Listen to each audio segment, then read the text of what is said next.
Behind the design, balance forefoot to rear foot. This client needed a custom orthotic with the captured forefoot alignment balanced to the rear foot in the vertical position.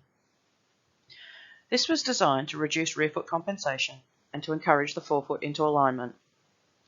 The aim of this orthotic is to balance a flexible forefoot varus, or supinatus, captured in the scan to the rear foot. They selected balance forefoot to rear foot in the forefoot section of the posting section of the DOLA detailed prescription form. Balancing the forefoot to rear foot is the most common prescription choice. It is used for flexible forefoot to rear foot deformities, including a flexible forefoot valgus or a flexible forefoot varus, otherwise known as a supinatus. It uses the medial or lateral arch contours of the orthotic shell to influence the forefoot position without rear foot compensation. Orthotip: Forefoot assessment and orthotic prescription.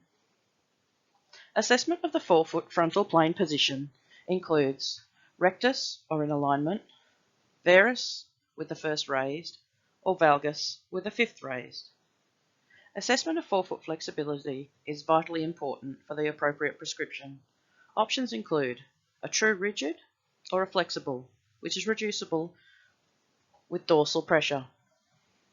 Prescription options include to balance the forefoot to rear foot, for intrinsic or extrinsic forefoot varus or valgus postings to apply an orthotic reaction force, or a forefoot varus or valgus extension to apply an orthotic reaction force under the metatarsal heads.